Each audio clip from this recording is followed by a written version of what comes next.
Assalamualaikum warahmatullahi wabarakatuh. Bagaimana kabarnya hari ini? Semoga kita semua dalam keadaan sehat walafiat. Sebelum memulai pembelajaran, coba amati gambar berikut ini.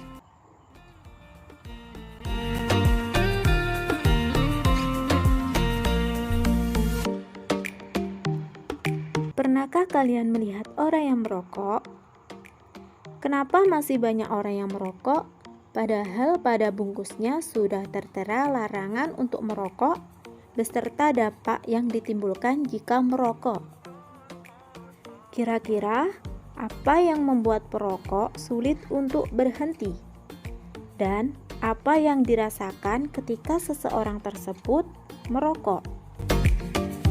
Apakah rokok juga membuat seseorang mengalami kecanduan? Untuk lebih jelasnya, mari kita belajar tentang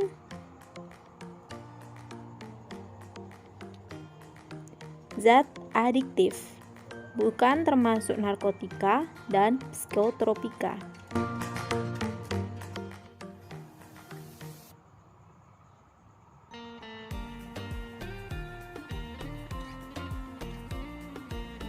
Ada yang masih ingat apa itu zat adiktif? Ya, zat adiktif adalah obat atau bahan aktif yang apabila dikonsumsi dapat menimbulkan ketergantungan yang sulit dihentikan.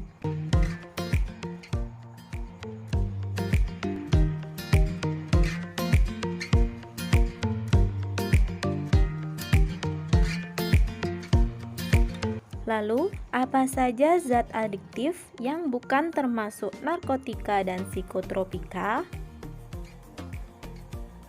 Yang pertama ada rokok, yang kedua ada alkohol, yang ketiga ada kafein, dan yang terakhir ada zat inhalansia. Untuk lebih jelasnya, mari kita bahas satu persatu.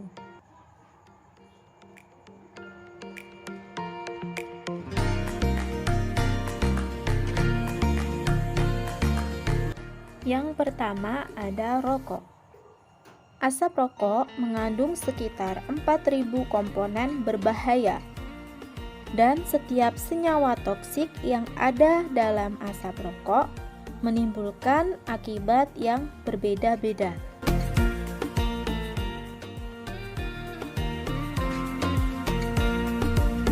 Berikut ini merupakan komponen yang terdapat dalam rokok yang sangat berbahaya jika masuk ke dalam tubuh manusia. Yang pertama ada tar, yang kedua asam asetat, yang ketiga naftalin, yang keempat hidrogen cyanida, yang kelima aseton, yang keenam kadmium, yang ketujuh metanol, yang kedelapan urea, yang kesembilan nikotin, dan seterusnya.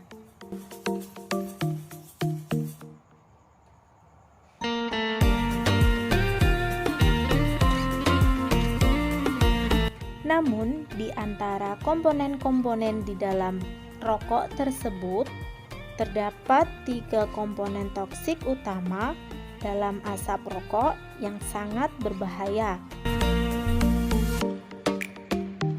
yaitu yang pertama tar. Tar merupakan zat yang keluar dari pembakaran termasuk tembakau saat merokok, yang mempunyai sifat karsinogen atau penyebab kanker dan mengakibatkan iritasi pada paru-paru sehingga menyebabkan batuk. Yang kedua ada nikotin. Nikotin adalah suatu alkaloid yang dapat mempengaruhi sistem saraf pusat dan racun bagi saraf. Kadar nikotin yang tinggi dapat menghambat rangsang saraf sehingga aktivitas refleks tubuh akan menurun. Dan yang ketiga ada karbon monoksida. Karbon monoksida merupakan suatu gas beracun yang tidak berwarna dan tidak berbau. Karbon monoksida yang masuk ke dalam tubuh akan terikat dalam darah dan akan menggantikan oksigen. Akibatnya, tubuh akan kekurangan oksigen dan tubuh akan lemas, bahkan mengakibatkan kematian.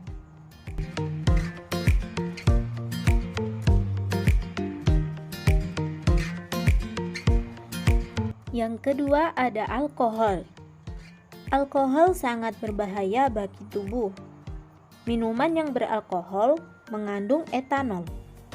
Zat kimia ini memiliki daya kerja menekan sistem susunan saraf pusat.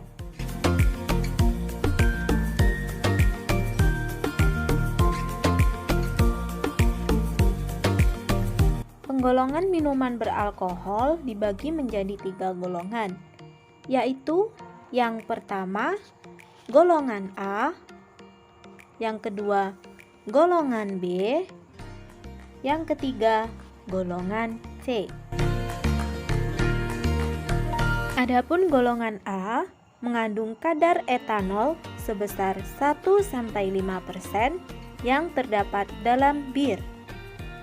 Yang kedua, golongan B yang mengandung kadar etanol 5-20% yang terdapat dalam anggur atau wine. Yang ketiga, golongan C yang mengandung kadar etanol 20-45% dan terdapat dalam whisky dan vodka. Adapun efek yang ditimbulkan oleh alkohol, dalam jumlah kecil, alkohol menimbulkan perasaan rileks dan pengguna lebih mudah mengekspresikan emosi seperti rasa senang, sedih, dan marah. Namun, pecandu alkohol yang berat dapat terancam masalah kesehatan yang serius, seperti radang usus, penyakit liver, dan kerusakan otak. Selain itu, pecandu alkohol juga dapat menderita sirosis hati, kanker mulut, kerongkongan, dan esofagus, hilangnya sejumlah jaringan otot dalam lengan dan kaki, pelunakan otot jantung, rusaknya pankreas, serta beresiko terserang infeksi pneumonia.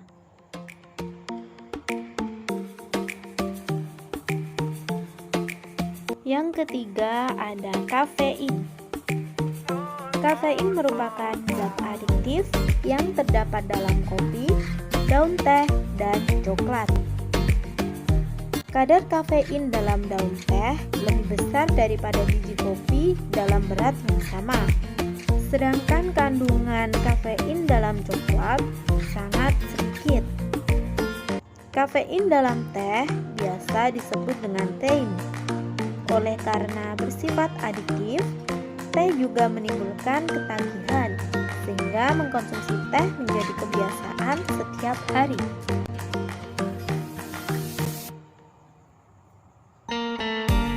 Berikut ini merupakan beberapa kandungan kafein pada beberapa jenis minuman. Yang pertama, secangkir kopi mengandung kafein sebesar 85 mg. Yang kedua, secangkir teh mengandung kafein 35 mg. Yang ketiga, minuman berkarbonasi mengandung 35 mg kafein. Yang keempat, minuman berenergi mengandung 50 mg kafein. Jumlah konsumsi kafein dalam kopi per hari yang disarankan yaitu sebanyak 300 mg atau 2-4 cangkir. Konsumsi kafein dalam teh per hari yang disarankan yaitu sebanyak 36 mg untuk teh hitam dan 20-30 mg untuk teh hijau. Mengkonsumsi kafein dapat menimbulkan efek berupa timbulnya semangat dan kesiagaan. Akan tetapi, kafein juga berdampak menimbulkan kecemasan dan mempercepat detak jantung. Sebagian orang mempunyai kebiasaan minum kopi setiap hari agar badannya selalu terasa segar dan tidak mudah mengantuk.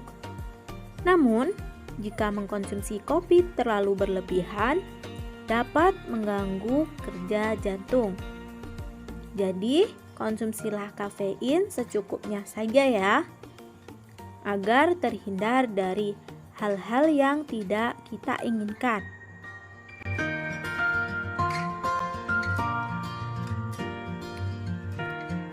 Yang keempat ada zat inhalansia. Zat inhalansia adalah zat yang berwujud cair maupun padat yang mudah menguap. Jika dihirup, zat inhalansia dapat menimbulkan perasaan enak, nyaman, dan ketagihan. Dalam dosis kecil, zat inhalansia menimbulkan efek euforia dan menyenangkan. Namun, jika dihirup terus-menerus, zat inhalansia menimbulkan efek halusinasi.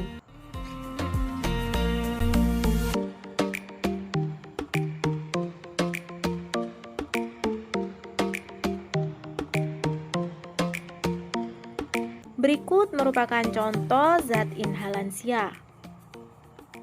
Yang pertama ada lem, yang kedua ada bensin, yang ketiga ada thinner, yang keempat ada correction pen atau tip egg, yang kelima ada semir sepatu, dan yang terakhir ada hairspray. Salah satu cara mensyukuri nikmat Tuhan adalah dengan menjaga kesehatan tubuh dan menghindari dari zat-zat adiktif yang dapat merusak kesehatan. Oleh karena itu, hindarilah minuman beralkohol, rokok, dan zat inhalansia dari sekarang, karena semuanya itu merugikan. Jangan sekali-kali mencobanya, dan kurangilah konsumsi kafein agar jantung kita tetap sehat.